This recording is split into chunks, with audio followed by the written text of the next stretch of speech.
Oh there, knave. The Yorkie of the Shire here.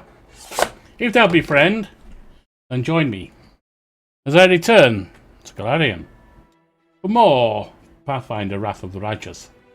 Now, I should note that the intention is to do this as a stream.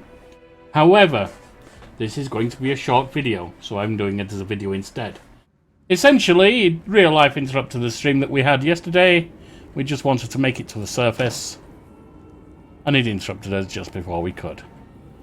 So we're going to finish that up, go to the surface, maybe chat to a couple of people in the inn. I know that's what lies ahead. And then end.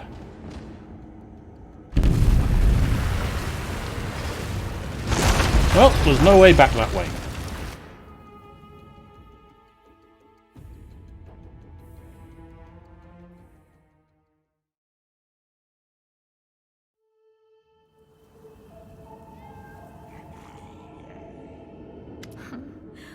What's this? Do we have guests? Just in time. The place is a bit of a mess, and I haven't even poured the blood into the goblets yet. Why don't you... Oh! Something took our interest. What an unexpected surprise! Staunton, my little sweetheart. Long time no see. I've missed you so much. Have you missed me? Admit it. You missed me terribly. Staunton, want to explain this one? Margo. You again, you wench! Relationship gone bad, was it, Staunton? With a demon? You expect. The aged dwarf from Erebeth's troop, silent up to now, spits on the floor. His hardened, craggy face, like a storm-weathered stone, twists as if in pain. Minago, the one who... Be careful. She's one of the deadliest creatures in the whole demon horde. She was once responsible for a massacre in Canabras. She must be back to finish what she started. Staunton, do you know this demon? Does he know me? Staunton, darling. Tell them all how close we were. Staunton. That wench? She's the one who led me astray. She's the reason my life has gone to the abyss. She's the reason my Dresden fell. So you're screwed up and now you're blaming your ex. Not uncommon. Oh my, like butter wouldn't melt. What I remember is how eagerly you would run to our trysts, how you begged to see me again, how you promised you'd do anything I asked. By your own free will, you said this. And now you claim that Dresden fell because of me. No, my dear. That was entirely your own doing. Staunton, what did you do exactly? I'll beat your lying lips into your filthy throat! Now, Staunton, don't say things like that. Not about these lips, the ones you kissed so sweetly. Staunton, dearest, don't you love me anymore?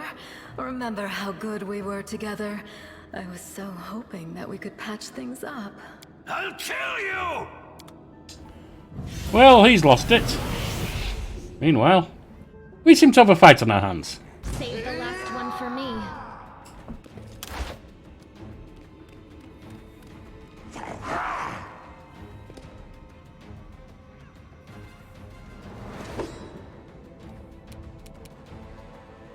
You've crossed the wrong mark.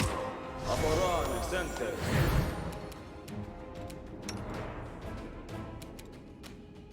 Why don't you try sleeping someone?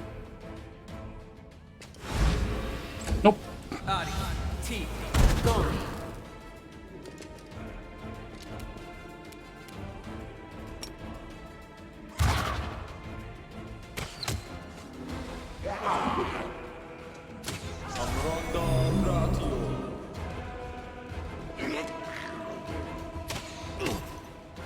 Don't care about that.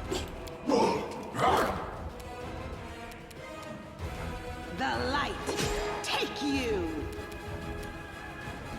Lay hands on yourself. Didn't do much. This'll just sit here. And we'll see this down. Wonderful. Me. Plan. You won't survive me. Camellia. Try and sleep him. Nope.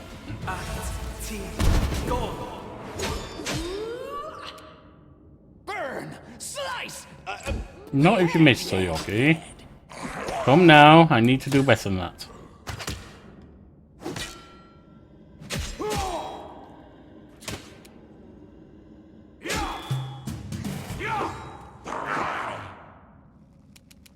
Lan, on the cultist again.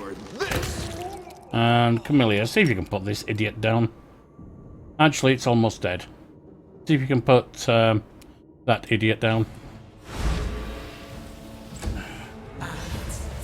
Apparently you can't. May I see your entrails, please? Not like that, you may not. No.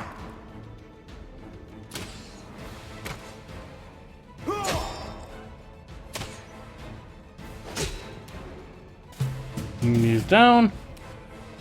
Lan on the Make wizard. every strike count. Camellia, you've missed so far. Let's see if you can avoid whipping there. Ah, he's down. Good.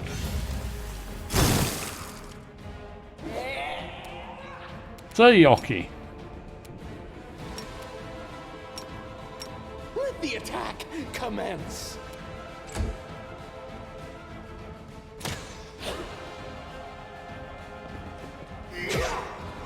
You're down. Lan, take the neophyte wizard on. Mongrel. Amelia, they're all down basically, so the battle is won. And there we are. Nice and easy. And time for a little healing.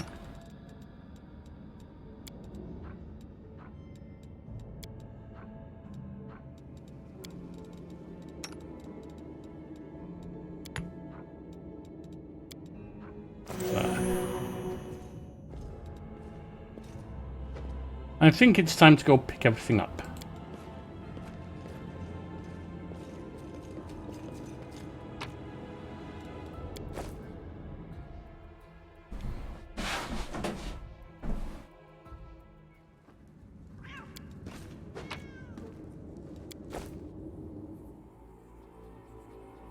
We're going to be heavily overbalanced. Not to worry.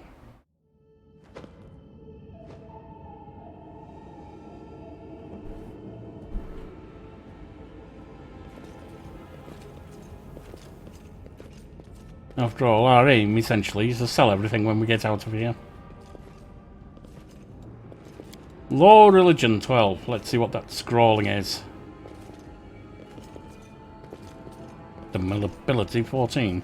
I hope you appreciate The unholy symbol of discarding the demon lord who attacked Canabre is drawn in human blood. Not nice.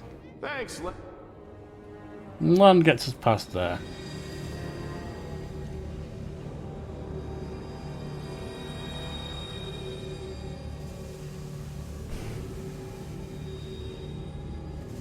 Well, they're working on the wardstone. As soon as you step into the chamber, your vision seems dark and your knees buckle. You struggle to keep your balance. The air in here is laden with power coming from the stone. Suddenly, your head is filled with voices, screaming, whispering, crackling, threatening voices, pleading for help, shrieking curses and taunts. You blink, and the illusion passes. Congratulations. You made it all the way here. This is it. Your precious wardstone. But what are you planning to do now, I could kill you where you stand, but wouldn't it be nice if you could die in battle like heroes? No. I want you to die in despair, scrabbling around like rats in the blighted ruins of your city, blind and broken, your flesh scabbed and seeping, and every moment knowing precisely what was done to you. Well, you certainly have an imagination, young lady. Sounds terrifying. Except that's how we've been living for generations. There isn't a soul that can resist the temptations of the abyss. Even a stone can be turned. I'm not joking. Your precious ward stone, weakened from the injury inflicted by Discari, has almost succumbed to my charms. Soon the whole barrier around the world wound, the gift of your useless goddess, will be a weapon of the abyss. Just a little more and boom.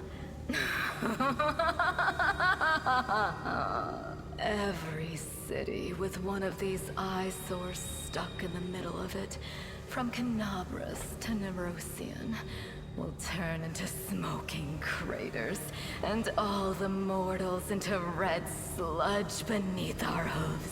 So you have a choice. Especially you, my pet. Kiss me on my dainty hoof. Pledge your loyalty to Baphomet. And when the world falls, its ruins shall be yours. Yeah. Kiss my blade. Yet another obstacle.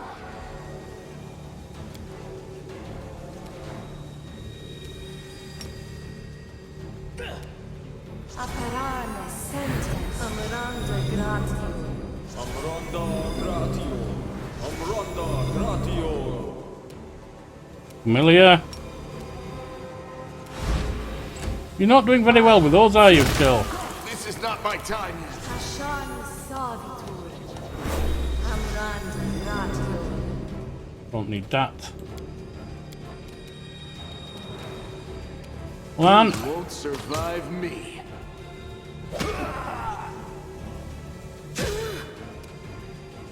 Sealer. Into the fray. Amaranda gratio. Not quite what I had in mind, but never mind. Familiar.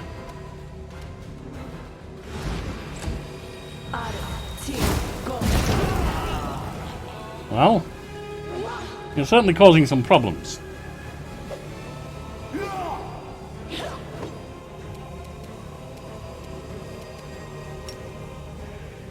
I'll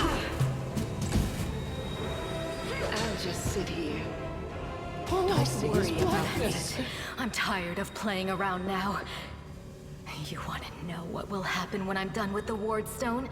Here's a little demonstration.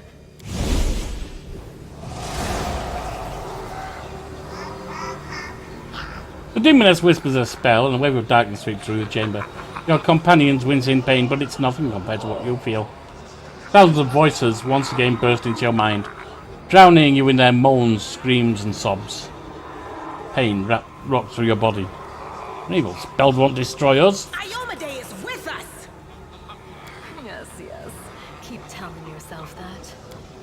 The roar of voices blends into an unbearable wall of screaming.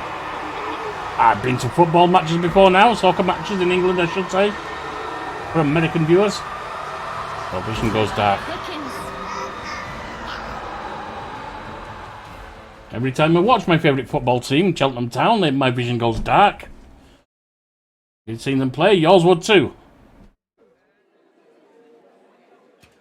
And we're in the end. Praise Iomade, you woke up. Healing your wounds was easy, but you were unconscious for so long, I was starting to worry we'd lost you. What happened? We couldn't stand up to the demoness. Her spells were too strong. It's all right. We'll handle it somehow. You blacked out, but Staunton and I managed to get you here to the Defender's Heart. It used to be a tavern, but now it's our headquarters. We're gathering our forces here, and we're preparing to strike back. I found a cultist dispatch in the dungeon. It seems they hold up in the Tower of Estrad. Demons have been filling Canabras with their spies and infiltrators for a long time. Unfortunately, I don't have enough people to attack the place right now. At least not blindly. I'd be grateful if you snuck in there and scouted out the situation. But just scouting. Don't be a hero. My lady, I am a hero. It's what I do. What's the situation in the city? Bad, but not hopeless. We're constantly getting news, and new sources of resistance keep springing up in the districts where everyone seemed to be dead. The survivors are gathering here. You should see them. Their faces, their eyes burning with determination. The city is destroyed, but our resistance is not broken. Good. We will keep fighting. What do you plan to do next, then? You heard what the demon said.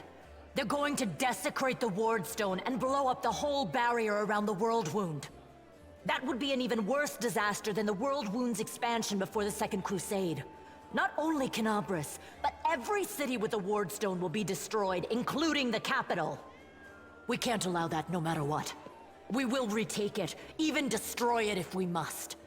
Iomede's gift must not become a weapon of the Abyss.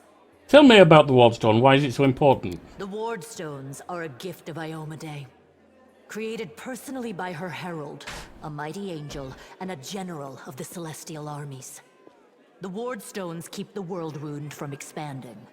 They stand along the border of the territory controlled by the demons, creating a barrier to keep them inside. The Canabras obelisk was the first to be placed. It is the key to the whole barrier. We cannot leave it in the hands of those monsters from the Abyss. Can I help? First of all, we need to decide what to do with the stone once we get it. What I'm about to say is classified. A traveler came to the city recently. A blind elf calling himself the Storyteller. He insisted he be allowed to examine the Wardstone, and he raised the alarm when his study was finished. Even before the demon attack, he had found some damage or flaw in the stone. Not good. Prelate Hulrun dismissed his words as nonsense, borderline blasphemy. And Hulrun's But an between idiot. you and me, the prelate's opinion isn't worth much. I think the Storyteller knew what he was talking about. We could use his advice right now, if only we knew where he was. I remember the Storyteller spent a lot of time talking to Staunton, a dwarf from my unit. You saw him during the demon attack. The elf asked him about the history of the Crusades. Maybe the Storyteller told Staunton something about where we could find him if anything happened. Yes, I saw him with the demon attack. It seems they were lovers. Do you really want to trust him? Well, I suppose if it's just finding this guy, we may not have any choice. There's another problem. After the attack, the demons began to gather their forces at the Grey Garrison. It'll be even harder to take them with a head-on assault. But I once heard soldiers talking about a secret entrance to the garrison. Trouble is, I have no idea where to look for it. While you explore the city, please keep your eyes open, in case you find something we can use. And one last thing. The Eagle Watch has lost a lot of soldiers recently. Some were killed, but others simply haven't been seen since the attack. They joined the enemy, The me. chaos that is now Canabras, it's next to impossible to confirm anything for sure. One of the missing fighters is Janna Aldori. A new recruit in the Watch. She got along well with Sela, and she often went drinking with her. I honestly thought Sela and Janna had died together. But now Sela's returned with you, and there's no sign of Janna. If you learn anything of her whereabouts when you're out in the city, please report back. And of all the soldiers you've lost, why worry about one recruit? Whatever. Everything is clear. The goddess help you. We're still fighting, which means that Canabras still hasn't fallen. If you come across any groups in the city that can fight, send them here to the Defender's Heart. We'll need every fighter we can muster for the final assault. Of course. Yes, one more thing. If you're in the area, check out this address. It's our house. Mine and Inevia's. Well, it was our house. If the building is still standing, open the hidden compartment in the kitchen. It's filled with supplies for a rainy day. You can take whatever you find. You have more need of it. Sounds good.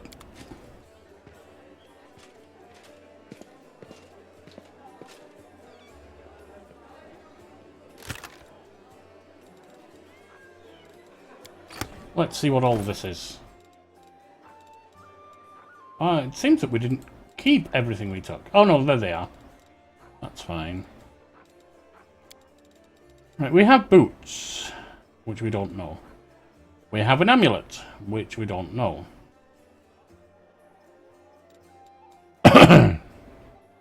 However, we also have a level, which we do know.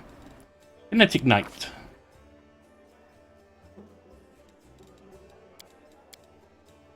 Trickery, stealth, and persuasion.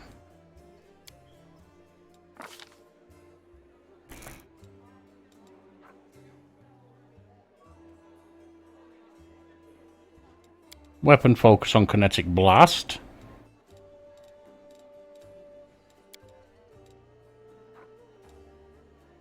We get a +1 on attack rolls. Right. The others. Lan. Then Archer. At least for now. You're not going to stay that, Lan. But you're going to be shifting very quickly. Not deadly aim.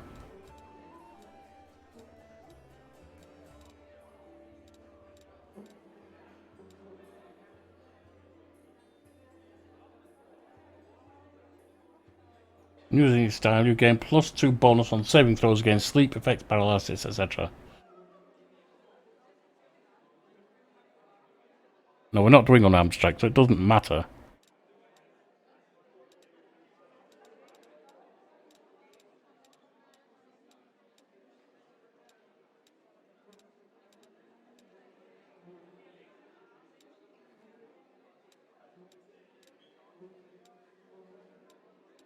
I'm certainly not doing 2-weapon fighting or anything. Weapon focus not needed. I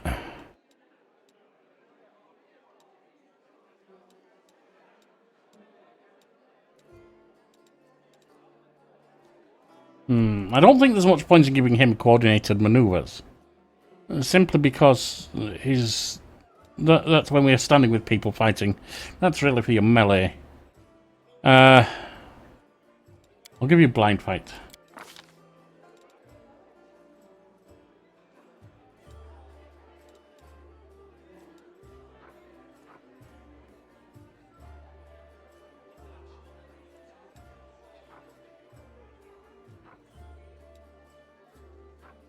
Way of the longbow. So you're going to be fighting with longbows.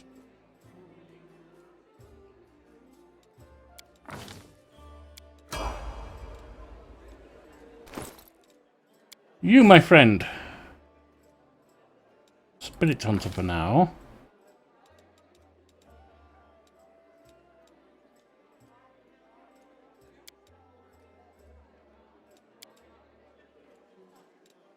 Mobility and trickery. Guess.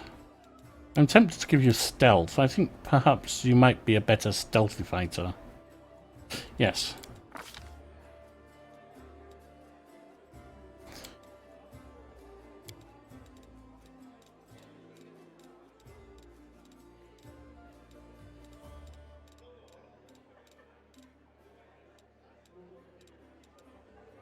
Weapon focus on the rapier.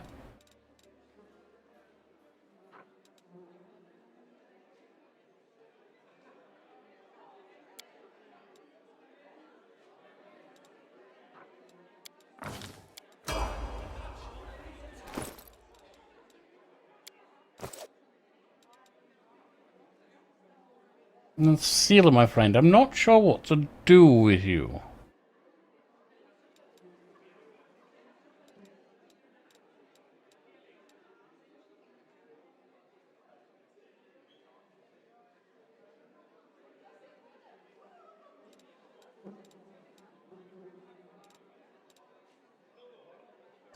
As I think about how our party is going to build going forward, I don't think I need you to be a paladin healer long term.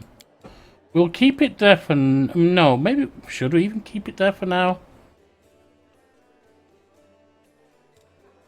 Or should we go on to the things that are going to help you when you become a Dragon Disciple? Because I think you're going to be a Dragon Disciple. Oh, you do get a mercy here. Lay on hands. Half her paladin level plus her charisma modifier.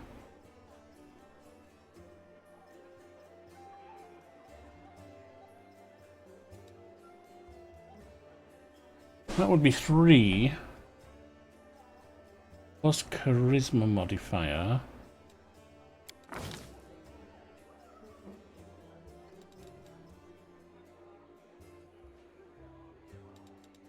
You're going to be a dragon, you're going to have to get that.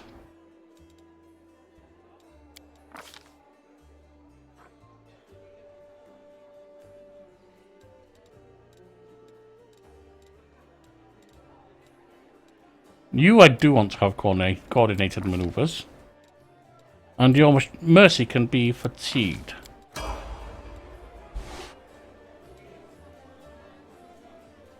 If you can at least heal fatigued from some people, that would be good.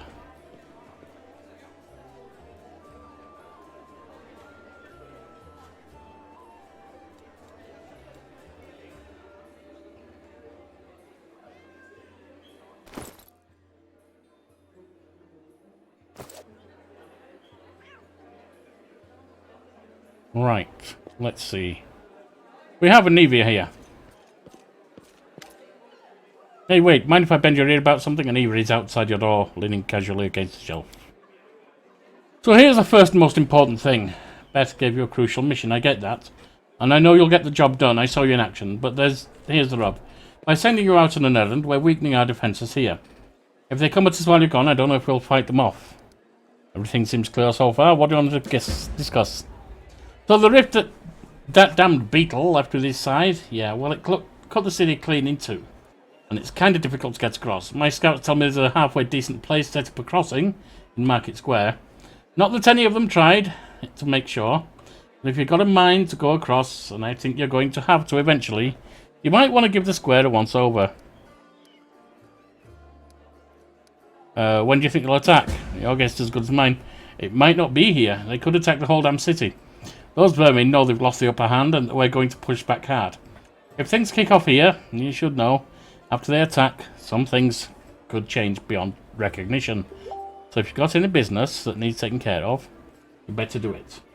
Let me just check something.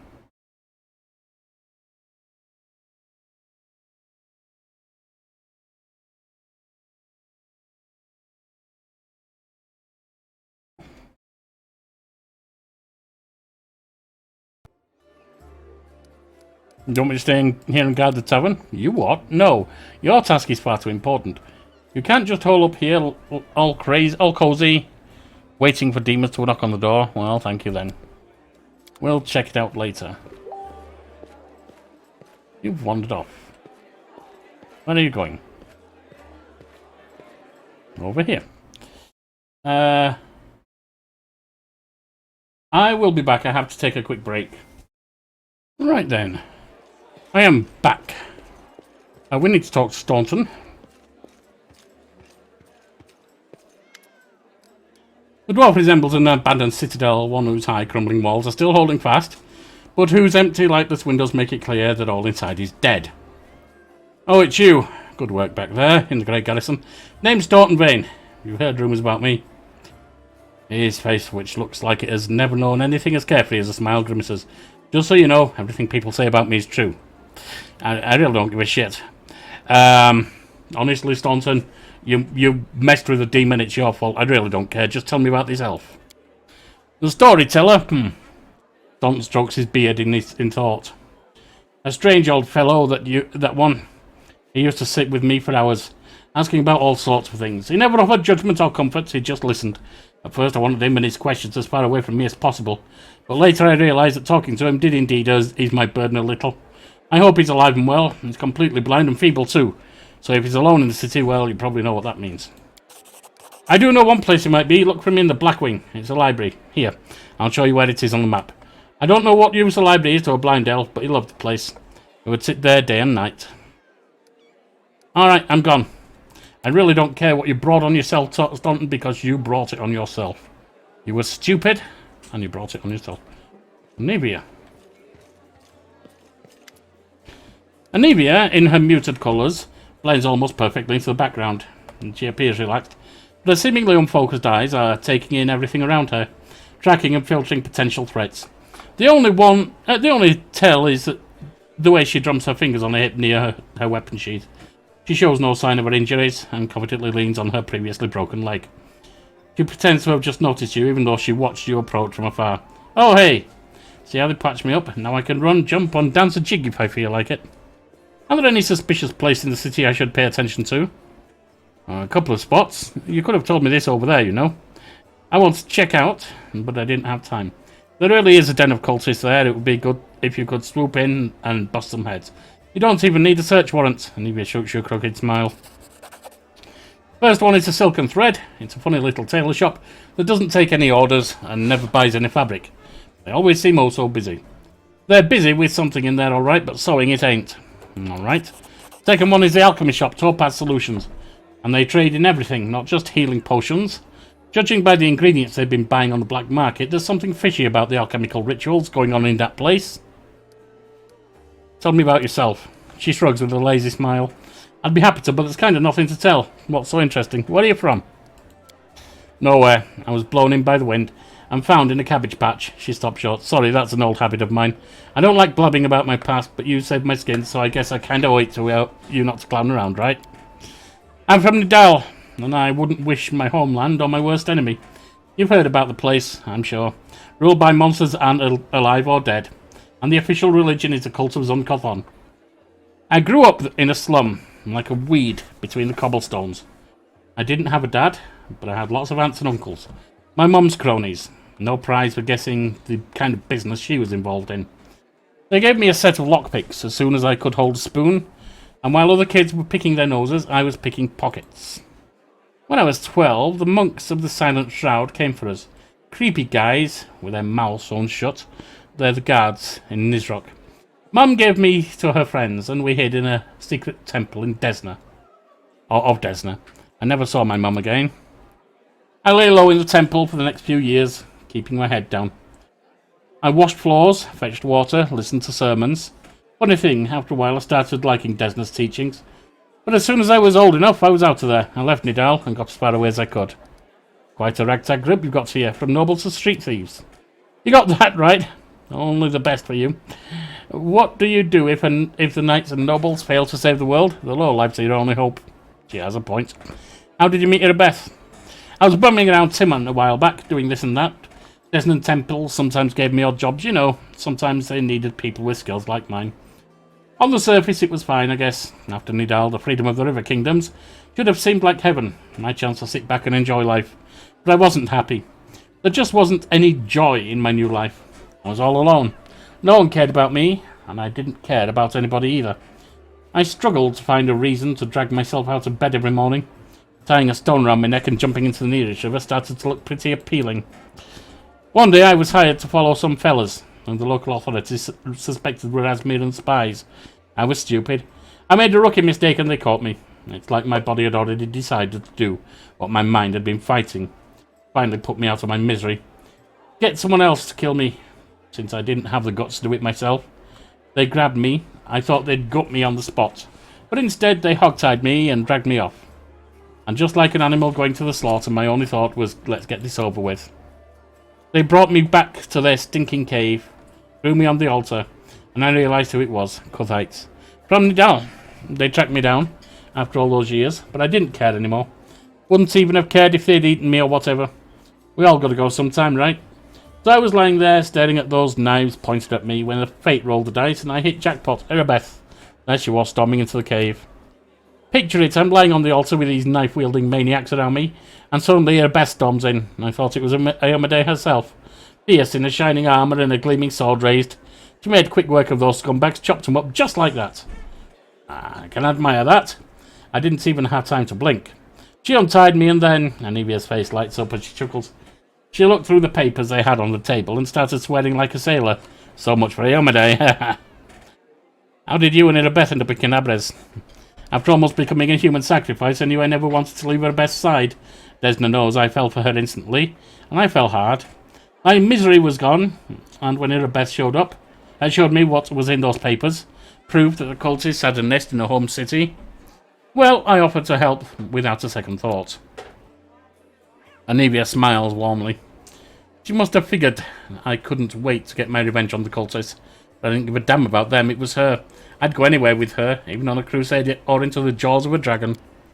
But I took to life in Canabres like a duck to water. I used to be an outcast wherever I went, but half of the crusaders are the same. After all, who'd volunteer to tangle with demons on the edge of the abyss? You've got to be either a goody two-shoes, with too much honour and free time, or a misfit with no life out in the normal world, with normal people. People come here to run away from their debts, their past, and even themselves. So I fit right in. What's it like living with her breath? What's it like? Living. Without her, I wouldn't be. Seriously, if I were alone, I'd be gone by now. Sure, sometimes we argue, can't deny that. Sometimes we bang our fists on the table and yell so loud that the walls shake. But that's all about order. That's all about order business. But at home, well, I'll give you an example. I've kind of always wanted to move out of that broom closet we call a home and into somewhere cozier. It ain't likely to take well poverty at the Eagle Watch. But every month, somehow, most of our spare money is spent on the Crusader business. Sure, I get mad about it, but Anivia makes a helpless gesture. Part of why I love her so much. You know, Annabeth has that thing that matters most for a person, a purpose in life. She's always got a reason for whatever she's doing. Her whole life is a crusade. And I just drifted around like a leaf in the wind. Until Desna brought us together. Now she's the meaning of my life. But it really makes no difference if we live in a mansion or under a brush. Thank you for your answers. What are the responsibilities in the Eagle Watch? Nothing official. I'm not even a knight, you know, I just hang around. You sure you want to know about the details? Catching traitors, spies and cultists is no walk in the park. It's a delicate job. You can't always do it all with the letter of the law. What if we surprise some suspicious blighter with an official search? Everyone will know about it before long, starting with their cronies. Then again, sneaking into people's houses at night ain't exactly legal. Crusaders can't be doing stuff like that, can they? Well, I'm not exactly a knight. She trails off. I have to go. Alright, watch yourself now.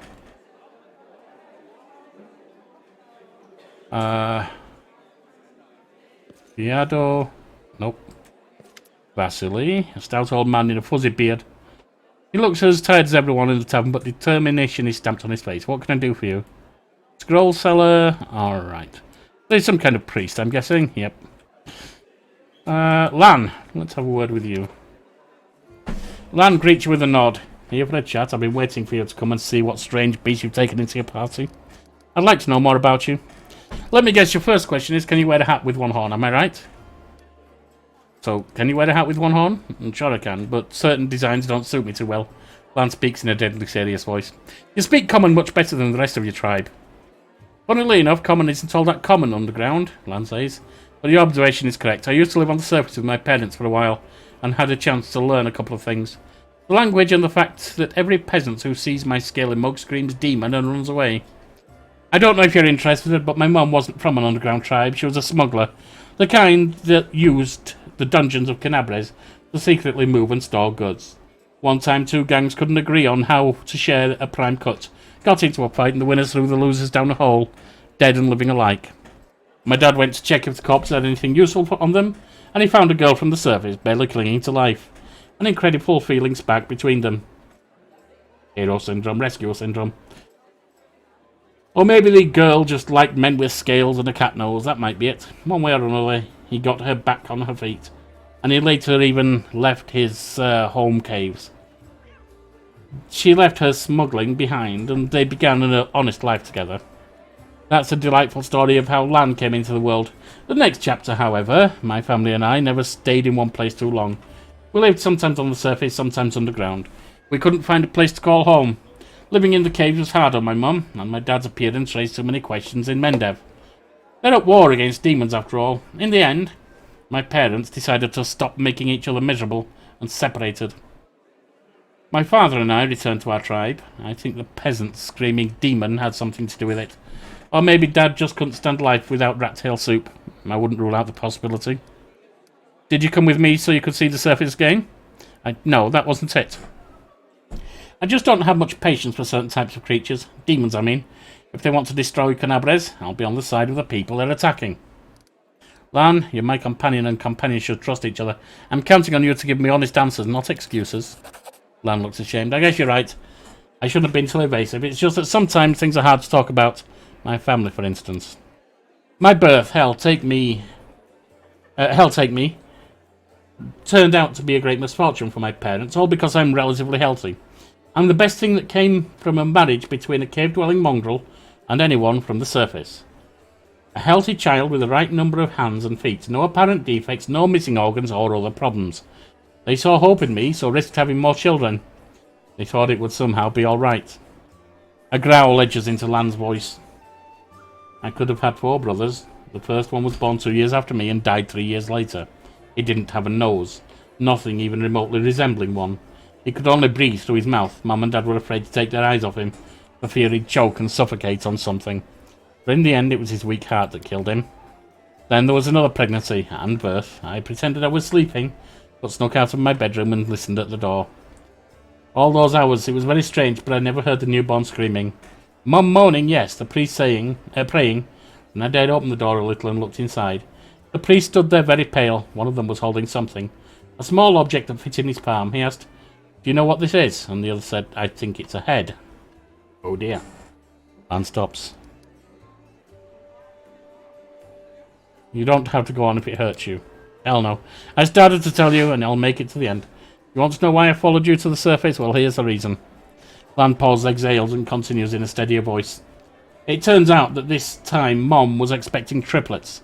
The first of the babies was born in pieces. The other 2 didn't live long enough to draw their first breath. About 3 weeks later, my father took me to the caves. He didn't want to leave. I could see it on his face. But I think my mom and he decided it together. The curse my people have carried since the first crusade stood between them. Not to mention the 4 dead babies. And old age was rapidly taking its toll on my father. After we returned to the cave, he only lived another 4 years. So if you're asking me why I decided to go up to the surface and join the Crusaders, well, the answer is, I've always wanted to. I was afraid to leave my tribe, but it always haunted me that I'd die in a world where 4 crusades could do nothing to stop the beast from the abyss, and the number of victims kept growing. I wanted to change that, or at least try to. And if changing things is too much to ask, then at least get a little revenge. The ones who are behind the world wound owe me a great debt. The lives of 4 brothers, all my mother's tears, all my father's broken heart. It's a lot. It's so much that killing a couple of demons won't do it for me. I want to do something real, and I'm ready to pay any price. Call it my personal crusade if you like. Lan gives you a slanted grin. I used to think that things would get better if I had never been born, but now I think I was born for this. Why didn't you join the Crusades before? I couldn't just abandon my tribe. I'm their best hunter. They'll have it much harder without me, but now that the demons have nearly destroyed Canabres, and the caves almost collapsed on our heads, sitting and waiting it out just wasn't an option anymore. Anyway, I'm more useful up here than I was down there. Plus the chief let me go, which means my debt to the tribe has been paid. Would you like to find your mother? No. The word flies from Lan's mouth faster than an owl. Then, after a pause, he continues. I don't want to meet her, not because I feel any resentment. It's just that she's a half-elf. She's barely got her first grey hair, and I'll be a ramshackle old man. She's buried enough children. There's no need to make her witness the death of another one. I hope you understand. I am very sorry. Lan smiles, this time sadly. Well then, I'm very lucky. I met someone who could not only help me choose the right path, but happy to listen to my whining. Your parents' love didn't survive hardship, but that doesn't mean the same thing will happen to you. What if you find true love? Someone who won't leave you no matter what. And break my beloved's heart when I die in her arms 5 years later. That's a fine thing to do to the person you love. Then again, there's a chance. I'll inspire some tragic bard to write a tearful ballad. Lan, you need a slap. It's not your place to judge that. It really isn't.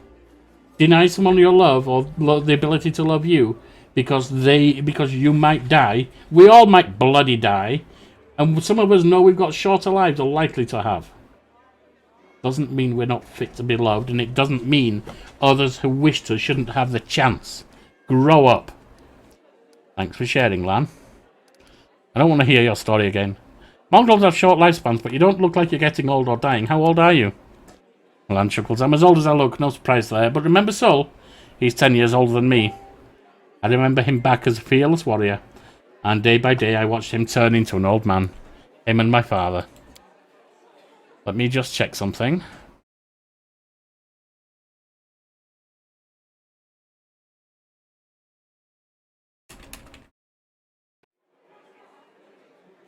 It happens very quickly. First you miss a shot because you don't see the target as clearly as you used to. You think it's because your eyes are tired. You tell yourself it'll get better tomorrow, then you notice you're having trouble breathing, that climbing is harder than before. Lan clenches and unclenches his human fist. Your fingers stop bending. You have to tie your sword to your hand. You can't even put your greaves on without help. When you're washing your face in the stream, sometimes you catch sight of a grey-haired, wrinkled old man you don't recognise. And this goes on until one day you come across a cave beast, and you realise you can't outrun it. Lan takes a breath. My dad kept diaries, marking all the signs, and I saw it too. Last year I had to help him get out of bed, help him dress, remind him to eat. Sometimes he forgot my name. I told him that we should have stayed on the surface, and he joked that dodging a goddess was behaviour unworthy of a crusader. He meant for Asma. Every morning, I wake up and check how I feel. There are no signs yet. Even so, I know I don't have much time. I need to do something useful before I forget why I came here. What about Wendawag? Are you sure? Alright.